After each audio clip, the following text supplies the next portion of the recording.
Thank you all for joining. This is going to be an interesting webinar. I'm going to try and make this one fairly interactive on how we use ID within teams, because there's what we experience with what we do with our clients, but I also know we have clients that we don't even work with, you know, that have bought the ID online and they're using it in their teams and they're doing it to great effect. Some of you may be on the call, and so we're very interested to hear from you as well, what you're doing. And we're just going to add it into the mix for the greater good of the world of people who want to get out there and use ID within their teams. And of course, what we do in our teams might be some things that spill over that are equally applicable to families and non-work groups as well, that could be helpful to everyone. So be very interesting to see where this goes. As I was mentioning to the group that were here earlier, today is a real important day for us as well, because it's the launching of this same webinar, a duplicate of this webinar, into the Europe and India, Asia Pacific time zone to cater for that increasing audience that we have over there. And so it's a live webinar, which means it will therefore be different, although the topic's the same, because we've got a different set of people on the webinar. We're going to have different questions, different contributions, and we're going to have more ID celebrities that evolve out of the group, just like some of you have become really quite well known to all of us, even though we haven't met in the flesh. You know, we've come to sort of get to know each other over the last 3 years of doing these webinars. I'm sure we're going to build a similar community through the EMEA and Asia Pac area. So I just invite you, if it suits your time zone, or if ever you're traveling and it's on one of these days and you're in that time zone, please feel very welcome to join, because it's going to have somewhat, of course, there's going to be somewhat that's repeated, but the fact that it's a different audience, I'm sure it will make it for a different conversation and different outcomes. We will share both recordings. So another, you know, we'll end up with 2 recordings from the one topic. And if it, we'll see how this evolves. If they're different enough each time, it might be worth sort of taking them and you attend one, but listen to the other type of thing, you know. So it'll be very interesting. And then of course there's content that will come that we always put together, that new content, we put it into the slides. So there'll be slides that come from our, you know, US, Australia morning, well, our morning, your afternoon meeting, and then from the second one later tonight, our time, there'll be another set of content potentially, or at least an addition to what we start developing with you today. So it's a really exciting evolution for us as a business. All right, so this topic of teams, Ian, before actually launching the topic, is there any other notices, or Tristan, anything you want to share in terms of announcements with the people on the call while we have everyone here together? The only thing I was going to say was our next ID certification's coming up in 2 weeks' time. If anyone's interested, please let us know. There's we have some seats available, so we'd love to have you on call. That's the first week of August, and that for second and third week of August. Got over 3 days. Let me know. I'll get you the details. Okay, thank you, Ian. Yeah, and we have a big relaunch of our ID platform coming up. So you'll hear from us either in email or from our social media if you're not already connected up to our LinkedIn or YouTube channel. Yeah, you can. I'll drop a link in the meeting here. You can go and check it out. We'll be having some announcements over the next month, with the first ones going out to customers today, and people have been rolling out and using the new platform for a little while now, but very excited about some of the new capabilities that will be launching from the 1st of September. So yeah, if you're interested and you have any questions after seeing some of those announcements, do let us know. Thanks, Tristan. Thank you. If anyone has any questions, please just put them in the chat. If you're new to our webinars, welcome. And we sort of have 2 webinars that go on each time. There's what we talk about here, and then in the chat, if there's questions, I sort of think of it as the party that happens off to the side. If there's questions, we have people on our call who will answer the questions and communicate with you during the course of the meeting as well. Some of that we can bring across. I don't get to see them all, but please know that there are people watching your questions and comments that can answer you and potentially bring them into the conversation here if it's appropriate as well. So feel free to put anything in the chat. All right, so the focus in our webinars now is sort of switching to not just learning about ID and understanding the different drives, but really focusing on how to use it. So once you've got past that initial, seeing your ID, seeing the IDs of others, getting to understand people that are similar and different to you, it's like, how do we now keep using that? And one of the questions that comes up a lot in teams is, what do we do next? How do we keep it alive? What are the little ways that this, it was great when we did it, but to keep that language sort of alive in our daily interactions with each other, how do we best do that?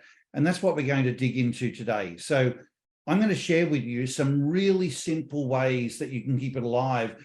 And although they're simple, as a coach I remember from years ago said, there's things that are really simple to do and they're simple not to do, and I find that just because they're simple doesn't mean that people are doing them, but I thought I'd highlight them to you. And then similarly, you might have some suggestions on things that you're doing. So while I'm going through this, if there's things that you're aware of, please get ready to share them, because we'll collect them into the slides. And then when we share the slides at the end of the webinar, there'll be a revised edition that includes your contributions, right? So let's think about going through that. And then we're going to move to the next part, which is how do we approach people in a team if we want to, keep ID alive in terms of how we're using it as we're thinking about approaching, interacting with people. What are the ways we do that given their IDs? And again, I have some material I'm going to share with you, but I really want you to think about, and before I share it, I'm going to sort of get you to start contributing. If you want people to approach you and do it in a way that really works for you and gets you engaged and doesn't put you off right from the get-go, what are the key things you would want people to keep in mind? Because again, we'll collate all of that, and that will be in the slides as a little toolkit for you when we finish today. That's the purpose of today. All right, so if we get underway, I thought I'd just show you these. So these are just walk you through 6 simple things that you can do to keep the ID alive. The first thing you can do, and we'll add to this with your suggestions in a minute, the first thing is put it in your email as part of your signature.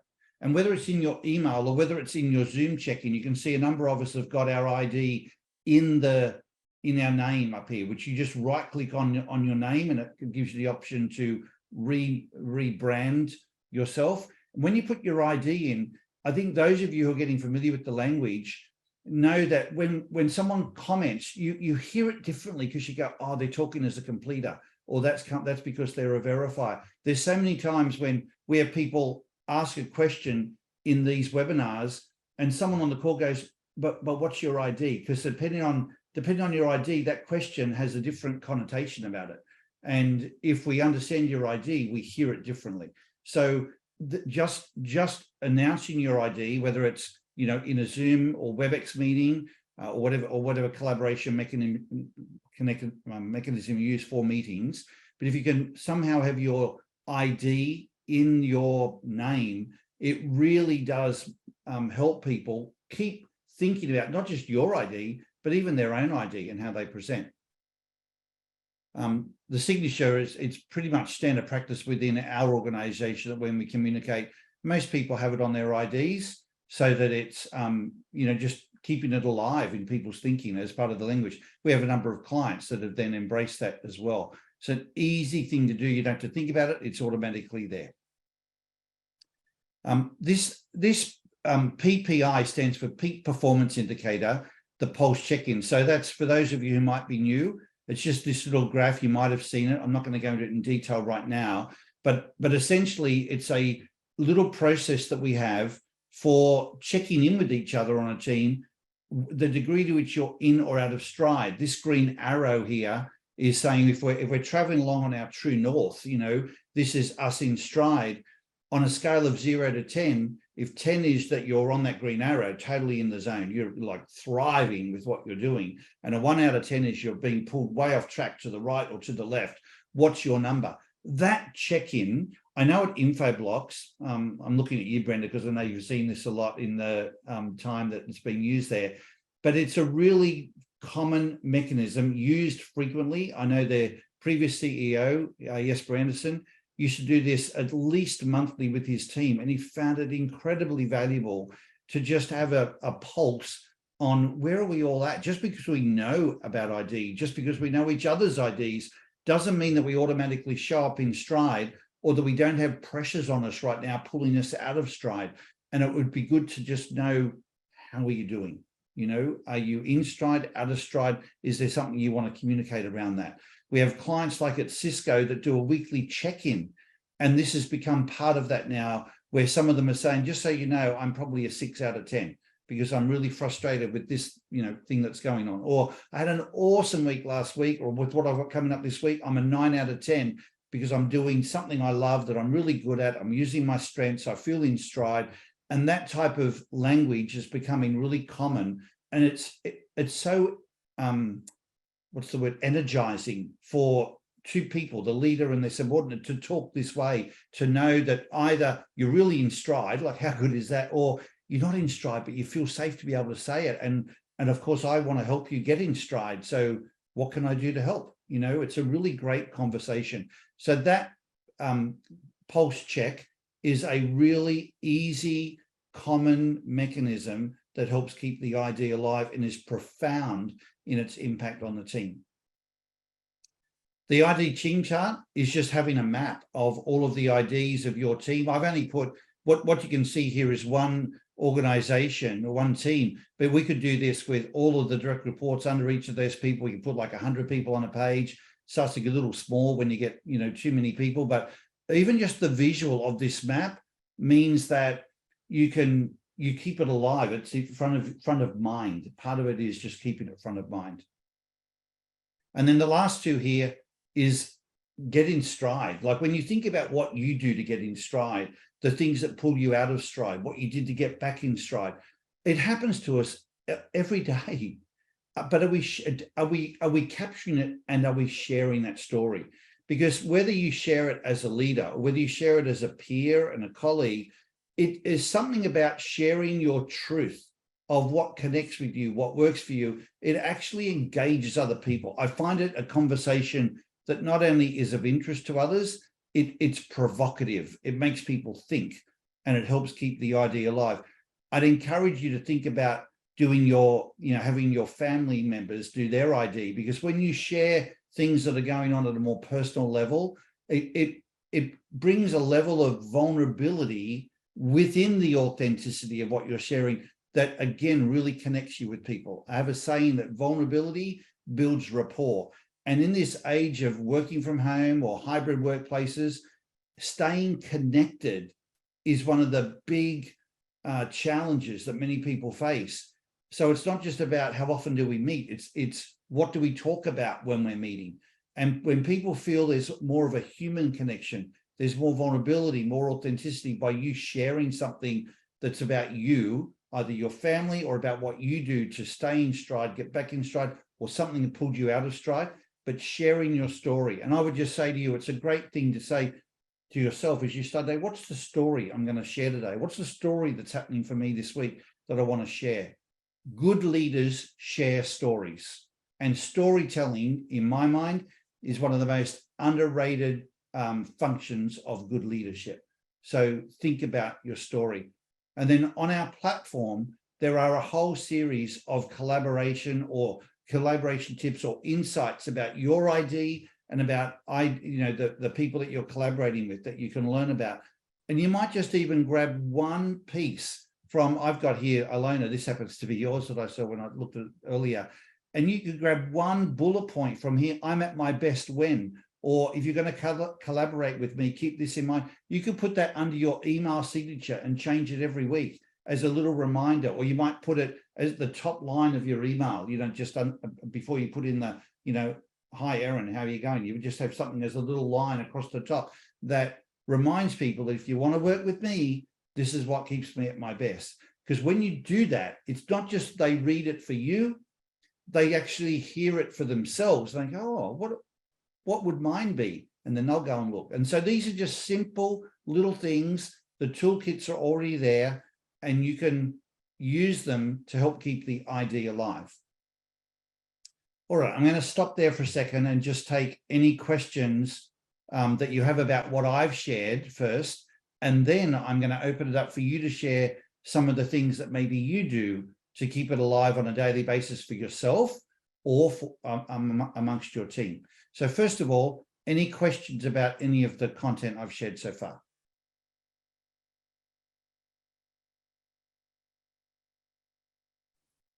Just remember, if you might be on mute, need to take yourself off mute, perhaps. Hi, it's Lyd. And Hi, Lyd. sorry, I was late. I think I clicked the wrong link. So, and maybe I missed it. The ID team chart, how do we get that? So we do them for our clients. I'm not sure of all of the mechanisms. Some people build these themselves, but if you talk to Ian Robertson, who you can see on the call here, and you need a chart, he'll work through with you how we do that. Okay. I'll just use Yeah, it as a 'cause quick plug-in from the 1st of September.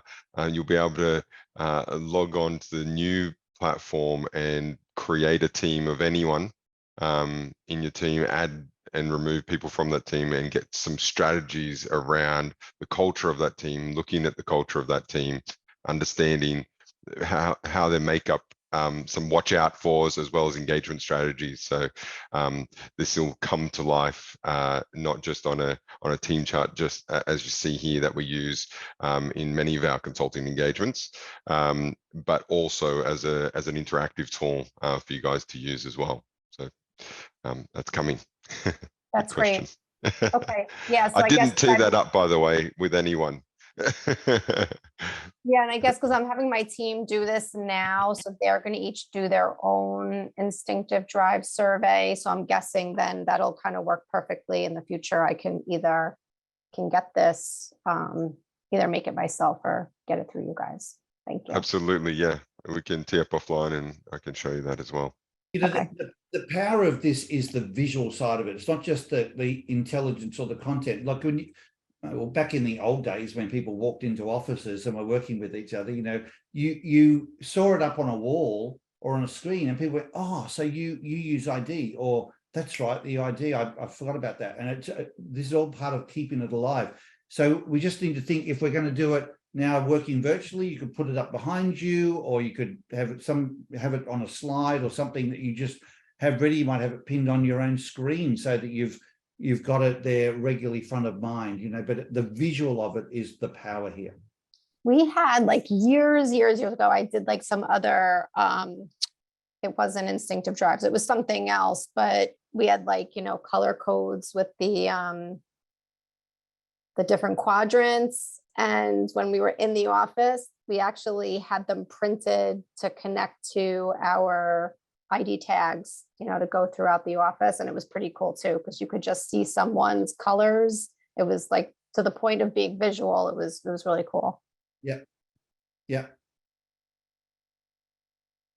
I know that at Amazon, one of our clients, we had done no consulting work there, but he just made it a requirement. Everyone printed off their chart, their ID chart, and put it somewhere in their office so that as people walked in, they were like, oh, that's right, your ID. And it just provoked a different conversation. And when I went and visited him, I was blown away at the physicality of it all and how alive the language of ID was within that particular business unit. It was really quite profound. And I think a lot of it was having something visual there that was, present all of the time.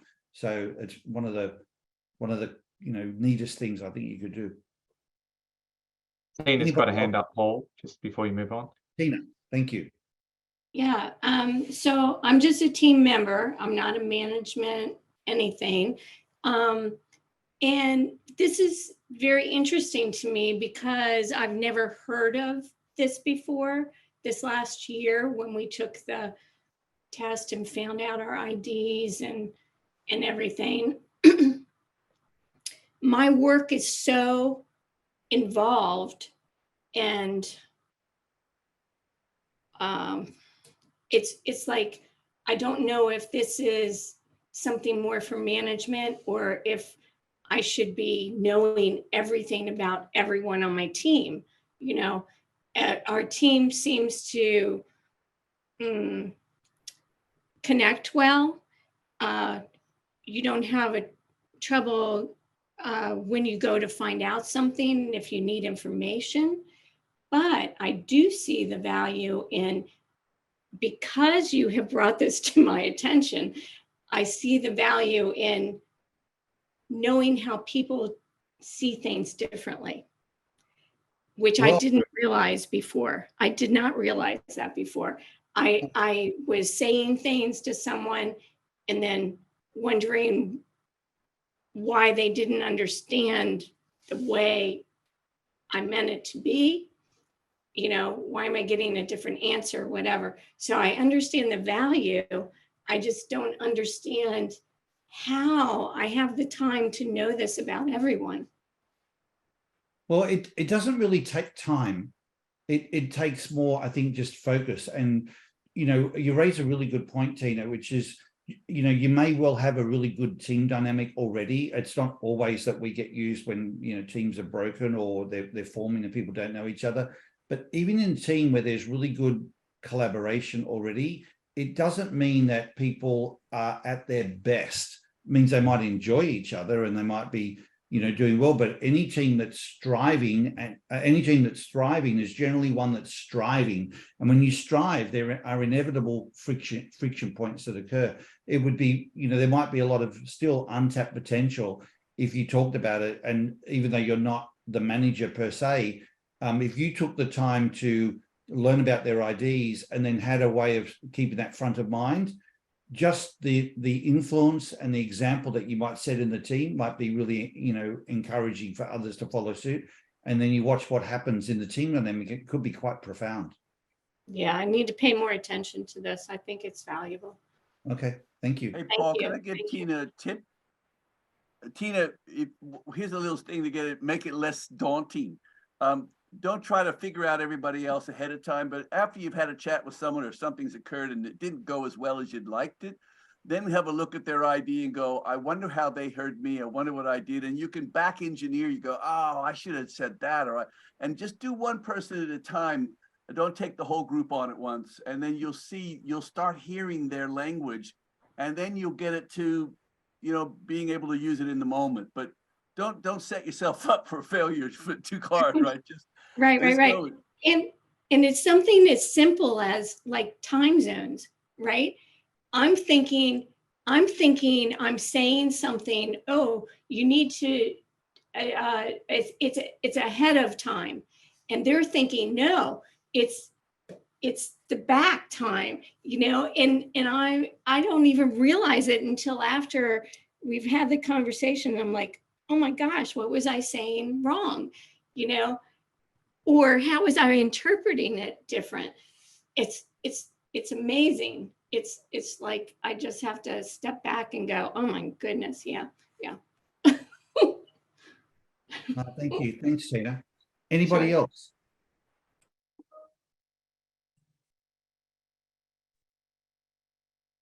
For myself, I look at it rather than look at it as something for everybody else. I look at it as a way to better communicate with everyone else.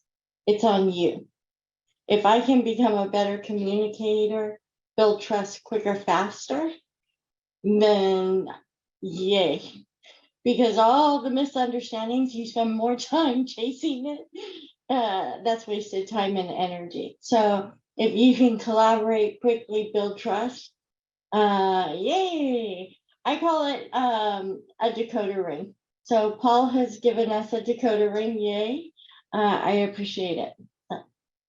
Well, it's good time you said that your ID is very similar to Tina's, Brenda. So, you know, she probably sitting there going, yeah, I saw the thumbs up before. But sometimes when you hear it from someone with the same ID, they use language that just really resonates. And even that, Tina, is just a simple example of, you know, how it can add value to what you're doing. Yeah, thank you. You're welcome. All right. So what about for you guys? These are 6 simple things that we see all the time. What are some other suggestions or things that you might be doing personally or in your team that you found really valuable that you think would be worth sharing with the group today?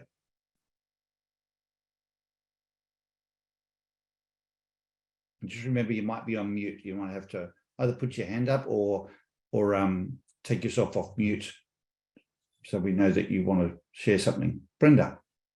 We do PPIs for team meetings. That's a regular thing. Not be Can you let us know, how often do you do them? And what, and every just, team meeting. And remember when I was only 1 or 2, now we're 6 or 7. So it's really hard just to see how everybody's doing. So that's my check-in. Except for when I'm doing my one-on-ones. So it's a good way for everybody to see how everybody else is doing, and everybody else can lift everybody else up. It's a community. We all work to lift everyone up. The other thing, and I love this about my team, they go through the master class and then they have to come in and present. So they come in and they bring the new knowledge in and they get excited, and then they have to do the presentation, and then, okay, tell me something new that you bring in, and then somebody else has to do it, somebody else has to do it. So there's a constant exchange of knowledge that comes through. I love that. I love that, because it's not only sharing, it gives a person the sort of an opportunity to dig a little deeper and share, but everyone keeps learning something. So a simple thing of just at a staff meeting every week, whatever someone shares, could just take a few minutes, shares how they've used their ID or what they've learned about their ID or what they've learned about someone else's ID. That's awesome. What's happened in your team since you started doing the check-in, the pulse check on the regular basis? Has it fostered something, a different dynamic in the team that you can see? The average PPI sits around 7 or 8. I have the best team ever. Not gonna lie. From when you found me to now is awesome. I would say you can't help other people until you help yourself, right? That's number 1. Look inside, figure it out, and you can't help anybody else until you're helping yourself.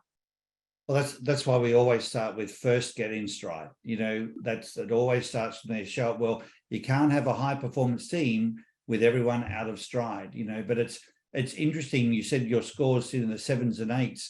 That's an excellent score. And I'm not surprised when you say that they'd therefore be, you know, it's your best team ever, because the average score, for those who don't know, is about 6.3. But when you shift from 6.3 to 8, it has the effect of doubling productivity, doubling, you know, the fulfillment that people get. And I say doubling, not by any mathematical investigation, but just based on the anecdotal feedback we get when we say to people, so how would you describe the shift that's occurred in your fulfillment of your role, in the productivity of what you churn through? The average answer is people will say something to the effect of, honestly, I feel like I'm doing double what I was doing before. So it only sounds like a small move in the number from 6.3 to 8, but the effect, and when you think about that on a team, it takes a team from just task-oriented, doing a job and going home, to starting to thrive. And then with the thriving comes confidence, comes courage, comes innovation, comes initiative, where people are looking to do more, to share more, to be more. And it's a completely different dynamic in the team. So when you take the time to check and have this conversation, it provokes people to think, you know, well, I'm still at 6. I haven't shifted for the last month. I need to do something about that. And some people need to hear it a few times before they then, you know, take the mantle themselves and run with it. But it will, over time, create a massive shift in your team. Thanks for sharing, Brenda. All right, other ideas?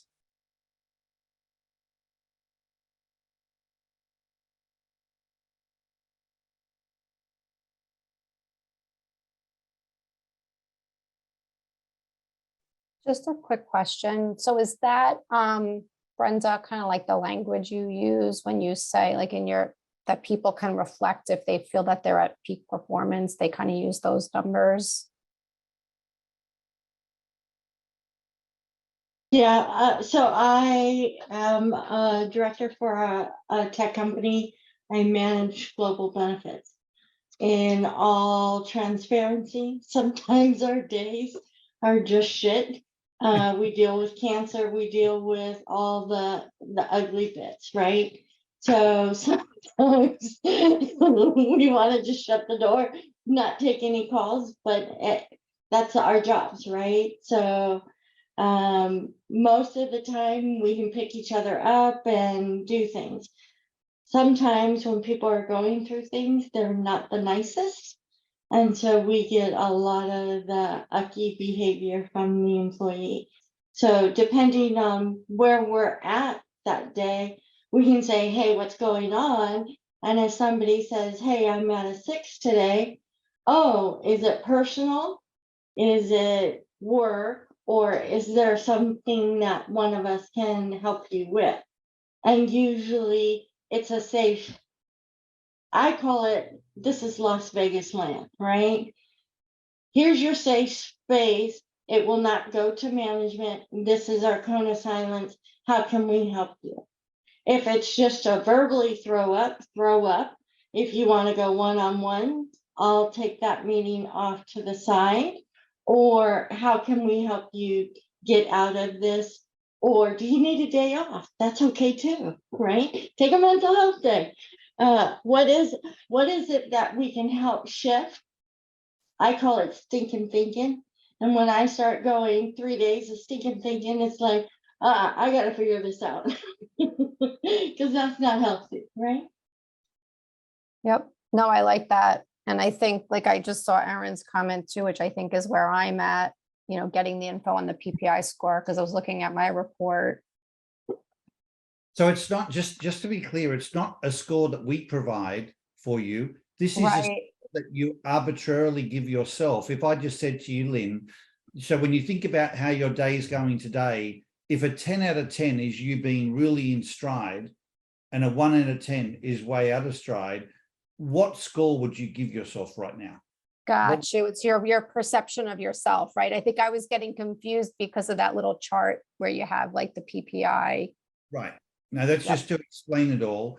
Yeah. But what's going to be very cool is on the upgraded platform that Tristan was mentioning before, there is a mechanism in the platform now for you to track your PPI score. So you can just put in what it is. And by the way, once you put in your score, there are automatically some tips and strategies to help you shift your score to a higher number based on your ID. It's incredibly cool. You'll see it when it's released. I think we're targeting early September.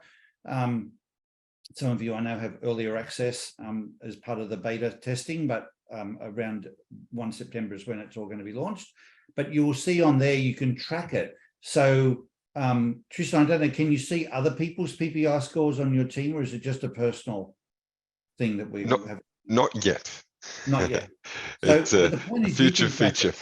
We're thinking we're see building. that, if you've been tracking it for several months, you go, wow, I was really low, because you know what it's like when you go to the doctor with a lot of pain and you give the medication, and then 3 months later you go, I don't think it was as bad as what I made out, or you go, no, it really was. So you can track it and see how it's going, and you'll find a real correlation between the degree to which you stay in stride and how high that score stays, and then the fulfillment in your life, and it is possible, and we see it in our masterclass scores when we every masterclass, which is the webinar we do in 2 weeks' time to do a deeper dive into this particular topic, and we start each of those classes with a pulse check, and the average scores are typically in the 8s. You'll hear people who are 8s, 9s, and even 10s, because there's a lot of self-awareness, and even though they have a lot of challenges in their life, they've learned strategies to stay more in stride, and that's the whole power of understanding your ID. It's not just knowing how you're wired, it's knowing how to stay in stride and therefore at your best the whole time. All right, any other suggestions for how you use the ID within your team to keep it alive and extract ongoing value? Going on what you just said, it's Tina again, sorry. Sometimes we have a lull period in my group where we're going between technologies, and And so my pulse check looks like blah, you know, because I'm like, I got nothing.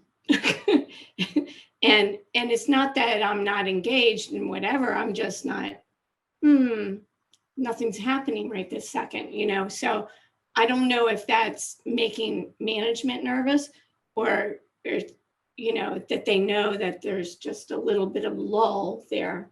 No, you know what's really, so what's important is not just the score, but the context behind the score. I haven't found a leader yet who hasn't found the sharing of the pulse check to be really energizing. I've never seen anyone misuse it. It's always been shared safely. And I mean, we can't say whether what someone's sharing is truth. You know, like if someone says that they're an 8 and they're really feeling a 4, that's up to them. But you know, people don't want to lie, and they want an environment where they do feel safe, where they can be honest about it. And you can tell when you get a disbursement of scores that generally that's a representation of honesty. Obviously, if everyone on the team was saying they're an 8 or a 9, then probably it's not true. But when you see quite a disbursement, it generally is a signal that there's safety in the team for people to be honest. I have never, ever seen it be misused. And I've found every leader to be always wanting to help, you know, nothing but positive in how they've responded. So it seems to be a very safe and healthy mechanism to drive the right type of behaviors in a team. And you've heard Brenda before talk about the difference it's made doing it more regularly. And that is the absolute common theme from people using that particular mechanism. So really, when I do it, I should say, there's nothing wrong right now. It's just that I'm in between something. Yeah, correct. That's exactly right. You might say that you're like, I remember going through a process with our team, and we were at our conference earlier this year. I think it was in March. There was a day that we had some stuff going on in the team, and I felt like I was a 3 or 4. I've never been a 3 or 4. And I said to the team, I feel like I'm a 3 or 4. And I was actually fine with it because I completely trusted that we work it through. It felt horrible, but it wasn't wrong. It was actually right that we were going through the process.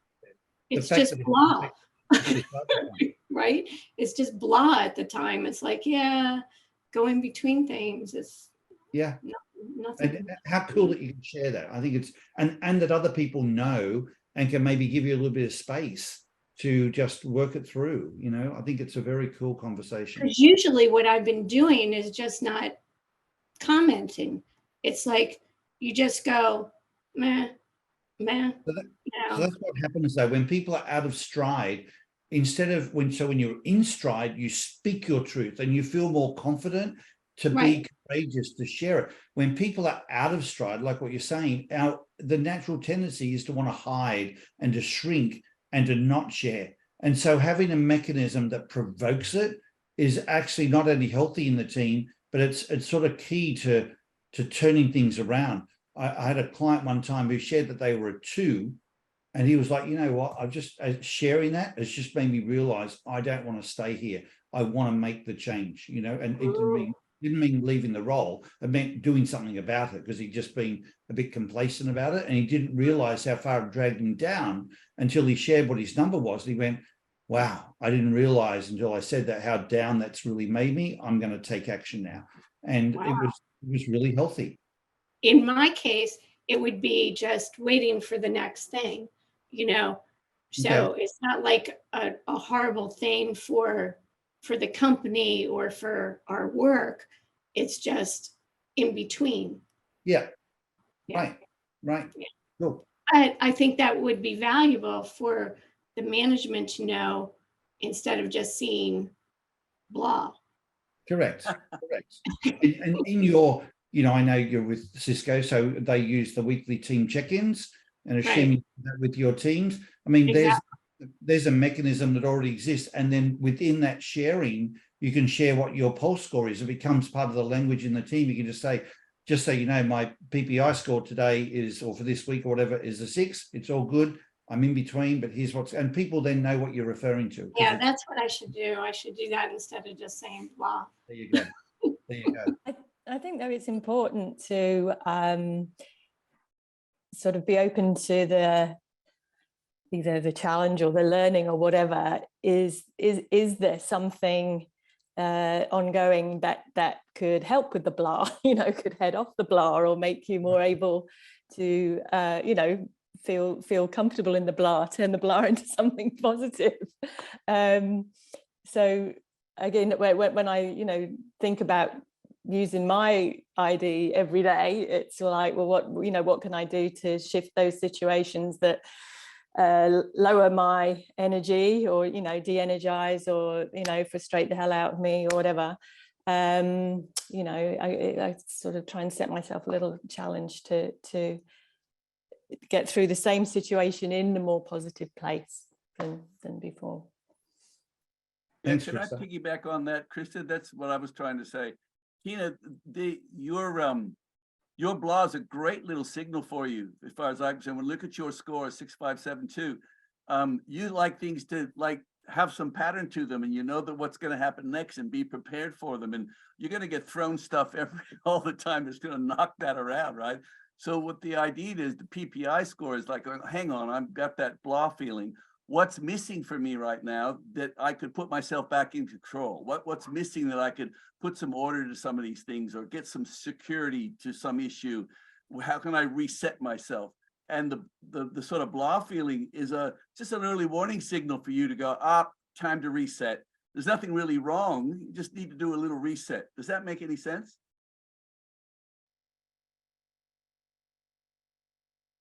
You got a thumbs up, Greg. It's all good. It's all good.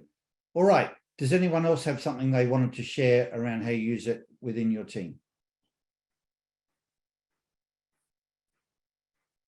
All right. With that, I'm going to move on to the part B of our conversation today, which is around communication, using the ID for how you communicate in the team.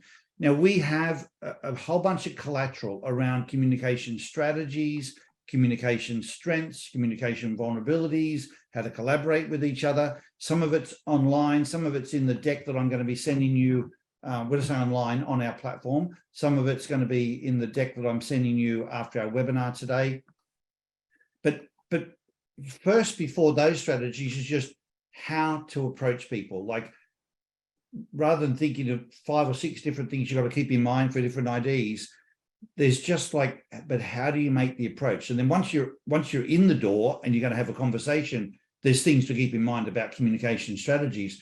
But how do you even approach someone so that you get their attention, so you don't irritate them? You know what it's like. You can be in the middle of something and someone just barges in or comes in and starts a conversation, and they haven't even gotten into it, and they've already annoyed you with the fact of how they approached you. There was like no consideration, or it's what they started with, or it's the time of the day, they didn't even let you get started yet, or you're supposed to be on holidays. And I had a lady before saying to me, my boss was texting me, while I'm away, saying, well, when you're back, can you do this? When you're back. And he's like, the fact that he's texting me, I feel like I need to take action straight away. So there's like, how do we approach each other based on our IDs? So I've got a matrix I'm going to share with you. But before I share it, I just want you to think, and maybe you might want to write down, is there something key for you that if someone's going to approach me, here's what they need to keep in mind. So imagine, here's the picture I want to create for you. You're brand new to a team and someone really wants to get to know you, and they don't want to piss you off. They want to know that when they approach you, we can work well together. What is the little thing you would say to them? Like, okay, if you want to approach me and get off on the right foot, not in our relationship, but each time we need to connect, what's the thing you'd want them to keep in mind? And someone might say, don't use email, or, just give me a heads up that we need to talk about this, or make the point and then give me some space to think about it. Then we'll have the real conversation, or make an appointment, or whatever it might be. What's the thing that you would share for as the guidance to someone to keep in mind to, approach you and get off on the right foot? Now, if you want to write it down, just so that you've got it there. And by the way, whatever it is that you've written down or it comes to mind, share it. If you work with me, share it with me, because I would love to know if there's something I'm not doing for you that, would work for you. Of course, I would love to know that. as would probably everyone else that's working with you. It's just a guessing game, and no one wants to irritate someone else inadvertently. So it's a good thing to share. So while you've got that in your mind, maybe written down, and you can share that afterwards, I'll show you what came up, what we have in our matrix here, and then you can add, we'll add to this and adjust this as we go through. But I wanted to put this in just to provoke some additional thought for what you might have already come up with yourselves or written down. So you can look at your strongest drives here. So if your strongest drive is like a completer, then these are the things that you look at here up the top of the complete drive. If your strongest drive was avoid complete, like if you were a 2 incomplete, then you might look down here. For me, my ID is 8147. I would go first to my 1 because my strongest drive is my 1 in authenticate. So I'll come to the avoid authenticate. My next strongest drive is my verify. So I'll come over here to the verify drive, and then to improvise, and then lastly to avoid complete. So I would say you just, when you look at a matrix like this, just look at your 2 strongest drives. Typically, that will be a drive that goes up and a drive that goes down. It might be that there are 2 going up, or it might be this, your strongest drive is 1 drive and it goes down. So if I look at someone like Brenda, I'm looking at you, you've got your drive to complete is the same as your avoid improvise, right? So you look at both complete and avoid improvisers, the 2 that might give you some clues. So there might be things on here that are different to what you wrote down or thought up before, and you go, oh, this one's more important to me. But there might be things you've written down that would be really valuable to put onto this chart as well for key things to keep in mind. So I'm going to quickly walk you through, or actually, given the time, rather than me walk you through them, because I know people might want to share some things. Does anyone have any questions before we then start hearing from people to share what you would want to add? Any questions about anything that's on the chart?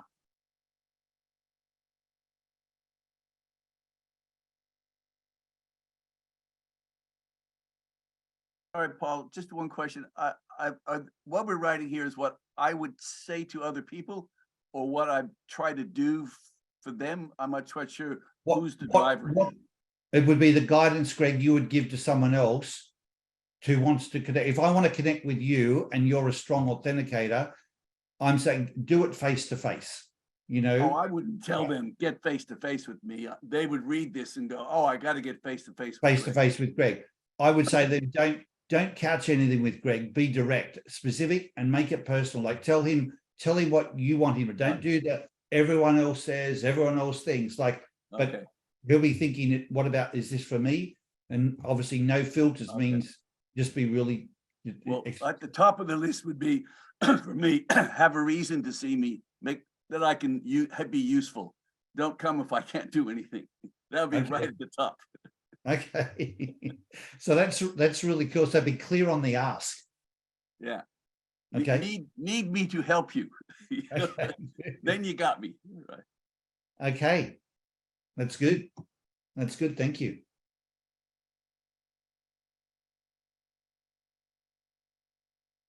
Okay, who else is willing to share what they wrote down? So Amanda, I just saw in the chat there. Book something in advance. And I saw Krista, it sort of goes along the same lines. You had something to the effect of time to chat. Just don't assume that they're available. Have you actually got time? And I found with completers, even if you don't have the time, but your drive for harmony means that you'll quickly try and make the time if you possibly can. But at least when you do then have the time, you're available for the time, like you're present for the time. And so when you barge in, you think you've got their attention, but you really haven't because their mind's on something else.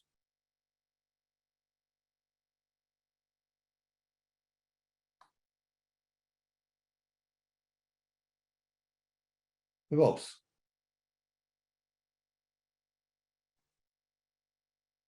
I would say my boss has learned a lot working with me. I do a lot. I would say the work of 2 or 3 people. So she knows she gets a lot out of me, right? So she has learned that give me a minute to think about things. She throws ideas. Let's have a chit chat session and then come back to her with ideas. The one thing that probably unnerves me the most is when I'm working with a new vendor and you know you're being lied to, and you raise your hand and everybody looks at you and you're the first one to the table that goes, you've been sold a bag of poop, and you're raising your hand and nobody gets it, and then it's 6 months later that everybody gets it. So what do you say? I'm here like you're the only one in the room that is getting this, and it's like, it's so painful. Well, you're on a slightly different path here, which is the strength you bring to the table. I mean, part of your ID as a completer, and I know all of you that are strong completes here would get this, that because you instinctively play things out, you often do see things that are going to happen down the track that others, if they're a void complete, not only do they not see it, it's so off their radar, they're not even hearing it when you do say it. It sounds like an irrelevancy, you know? So it actually requires a level of awareness within the team that what you're contributing is not just a perspective, it's actually your talent of you've already played this out, and this is where this is going. You need people who understand that about you and then have a respect for that. Otherwise, it will always be a frustration. I keep asking that question, Greg. Thank you. Okay, anybody else on anyone else on what you would like people to know to approach you well? You know, Judy's like, got a hand up, Paul. who has? Sorry, Judy. Judy. Thank you. One more comment on it's for me, it's so simple. If somebody just asks me, do you have a minute? I always have a minute. However, if a person makes an assumption that I have a minute, it feels totally different. I see you shaking your head, Brenda.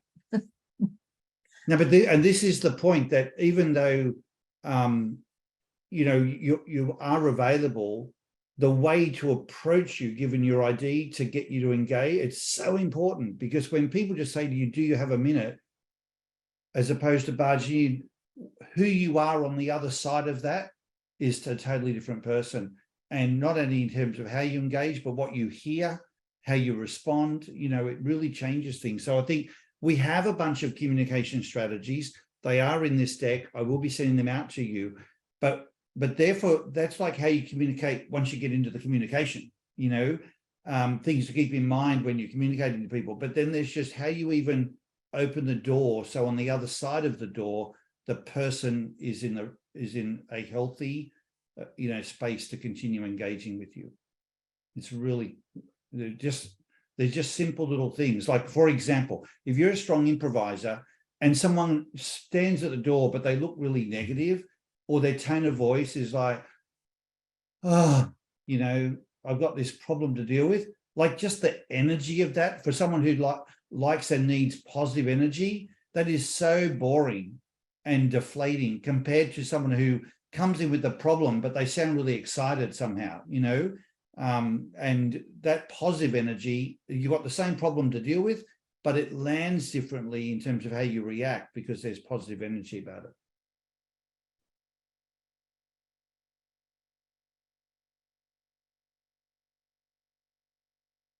All right, I will just call out a few to you here that I think are good to keep in mind, particularly working with people really different to you.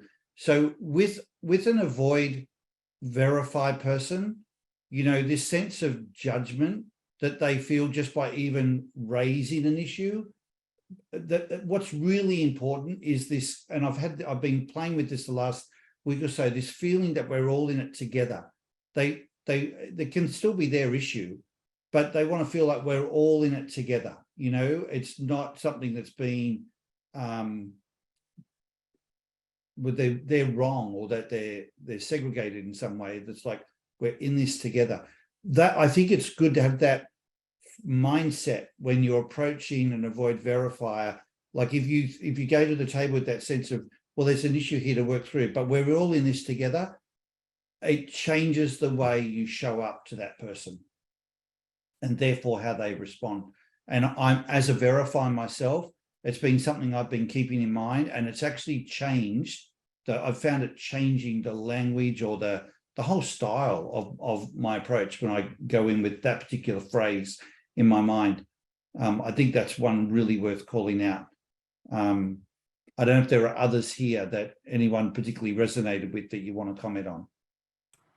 Yeah, so the team focus is so important that we're seeing a change in the medical field.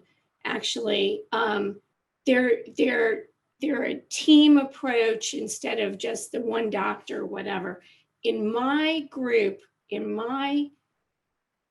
of people, it's so important that everybody feel a team approach.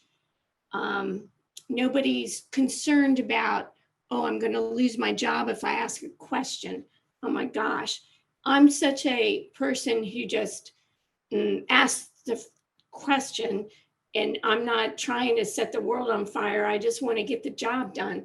And you just, the team approach is so important to getting things done.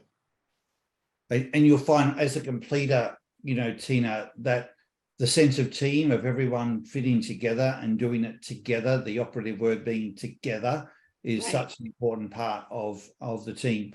I would add that point that I have there in the chart for a completer, the very first thing of spend time together to get into a sense of flow and a connection. It's so important to a completer that if you really have got something significant you want to talk about, don't go in and just start talking about that thing. There needs to be this like warm-up phase that you go through, and it seems to take time, but it's like, if you're not willing to spend the time, then it won't go there. But that seems to be the key that unlocks the door to the heart. It's so important with people. It's so important with workers. They have felt threatened for so long about not knowing something and not asking a question. And it's like, oh my gosh, please stop this. Let's get this project done. Yeah. I think it's wonderful that you're focusing on team. Team is great. Team is good. Yeah. Thank you. Thank you. I'm glad this is really resonating for you. Yeah.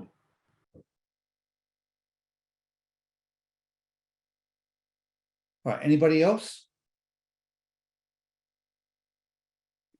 Okay, guys. Well, what'll happen with these charts, I will send this out to you. We have some other collateral that will be in the deck.